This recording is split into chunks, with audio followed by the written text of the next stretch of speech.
दोस्तों नमस्कार, मैं मनोज कुमार शर्मा आजाद हिंद आवाज न्यूज के लिए आपके बीच में एक बार फिर।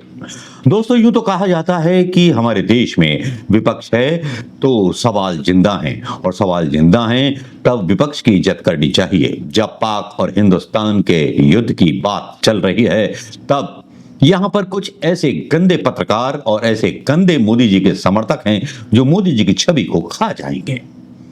आप लगता होगा कि मैंने ऐसा क्यों बोला। मोदी जी जहां एक मुस्लिम कर्नल फौजी लेडी से एक संदेश देते हैं पूरी विश्व बिरादरी को, एक हिंदू लेडीज के द्वारा विश्व बिरादरी को एक मां शक्ति दुर्गा की तरह उनको रिप्रेजेंट वहां किया जाता है, क्योंकि हम शक्ति के पूजक हैं हिंदुस्तानी भारतवासी और मानते हैं देवी दुर्गा और नव दुर्गा को। और एक व्यापक संदेश दिया जाता है कि यहां हिंदू मुसलमान कोई नहीं।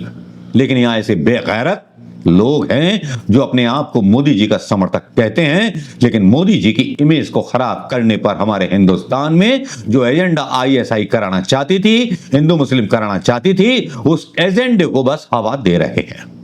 लेकिन दोस्तों इसी बीच हम बात करेंगे आज कांग्रेस की, जिस कांग्रेस को गद्दार कहा गया।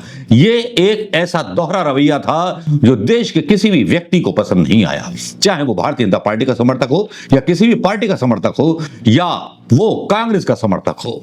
यह बात किसी को अच्छी नहीं लगी कि जबकि कांग्रेस विपक्ष के नेता के तौर पर राहुल गांधी प्रधानमंत्री बैठक में नहीं आते, सर्वदलीय बैठक में जब उनसे पत्रकार सवाल पूछते हैं तो मल्लिकार्जुन खड़गे बोलते हैं कि ये टाइम इन सवालों का नहीं है, नहीं आए तो उनसे हम बात बाद में करेंगे। लेकिन ये बात सरकार के साथ सहमति की है।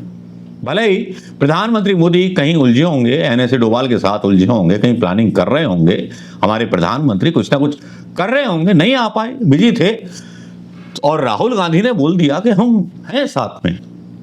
लेकिन इससे इतर एक और कहानी कर दी मतलब कांग्रेस ने, एक कहानी और गढ़ दी कांग्रेस ने, जिसने ये साबित कर दिया कि कांग्रेस देशभक्ति में किसी से पीछे नहीं। कुछ पत्रकारों ने मजाक उड़ाया राहुल गांधी की बॉडी लैंग्वेज को लेकर के। ये कहा गया देखो चेहरे कैसे उतरे हुए हैं, राधिका खेड़ा भी बोल रही थी चेहरे कैसे उतरे हुए हैं, ये है ये है। तो इस तरह की टुच्ची बातें दिखाता है कि ये टुच्चे नेता कितने थे और टुच्चे नेता कितने हैं, वो भी कांग्रेस के। अच्छा हुआ ये गंदगी साफ हो गई।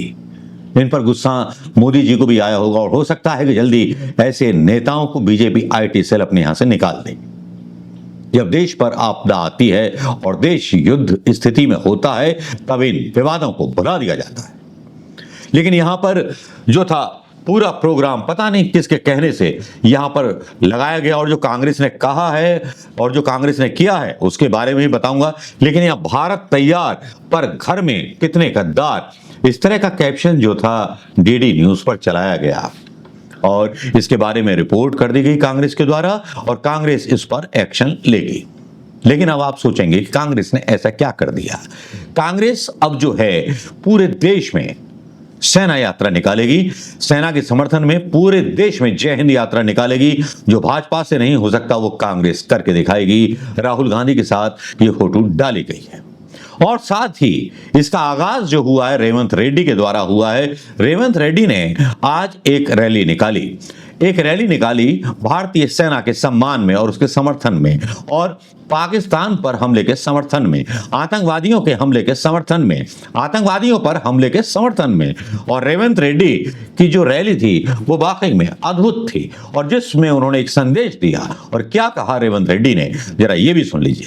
एक बात मैं साफ कहना चाहता हूं, अगर हमारे वीर जवानों ने चाहे तो रातों रात इस दुनिया के नक्शा से पाकिस्तान को मिटा देंगे। हम चाहे तो कल के दिन सूरज भी नहीं देखेगा पाकिस्तान। ये मत समझो हम शांति काम के, हम गांधी जी के वारिस हैं।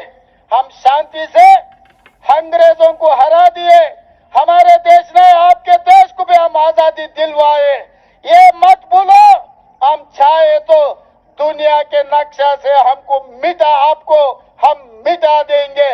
इसलिए आज भारत के वीर जवानों ने जो ऑपरेशन सिंदूर शुरुआत किए, यहां रोकने का नहीं है, जो आतंकवादियों को सबक सिखाना है। इससे जो पाकिस्तान से जोड़कर आतंकवादियों को कोई भी देश हो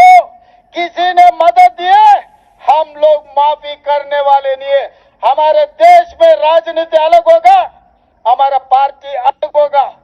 जब हमारा भारत, हमारे हिंदुस्तान के रक्षा के लिए हम लोग हम 140 करोड़ जनता हम एक है, हमारे देश का रक्षा करने वाले हैं, हमारे जवानों को साथ देने वाले।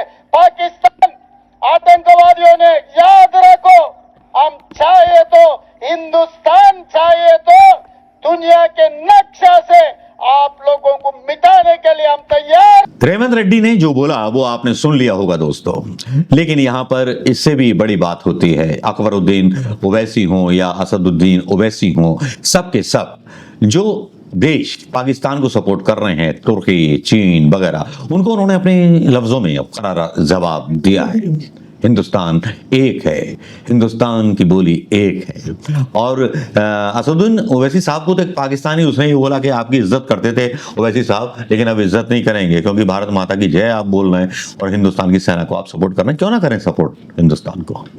हिंदुस्तान के एक सांसद हैं, हिंदुस्तान की जनता उनको चुनती है। तो ओवैसी साहब ने पता नहीं दिल कितनी बार जीता है लोगों का। देश के साथ जहां सेंटिमेंट्स जुड़े होते हैं, वहां कुछ चीजें ऐसी हो जाती हैं जिनको देख करके बड़ा भोड़ापन लगता है। भोड़ापन लगता है कि यहां पर जो था रिलायंस कंपनी सिंदूर के लिए, जो ऑपरेशन सिंदूर है उसके लिए ट्रेडमार्क के लिए अप्लाई करती है। अंबानी की कंपनी, रिलायंस कंपनी, देख के बड़ी हैरत होती है। सोशल मीडिया पर इसको लेके क्रिटिसिज्म चालू हो जाता है। अब पता नहीं फिल्म बनाएंगे, क्या करेंगे, क्या नहीं करेंगे। ये डाल रहा हूं यहां पे, देखिए कि किस तरह से सैनिकों के खून, वहां 5 शहीद हुए हैं। दिनेश शर्मा शहीद हुए हैं, हरियाणा के 3, एक लड़का इटावा का है, 2 और एक लड़का उत्तराखंड का है। 5 सैनिक शहीद हुए हैं।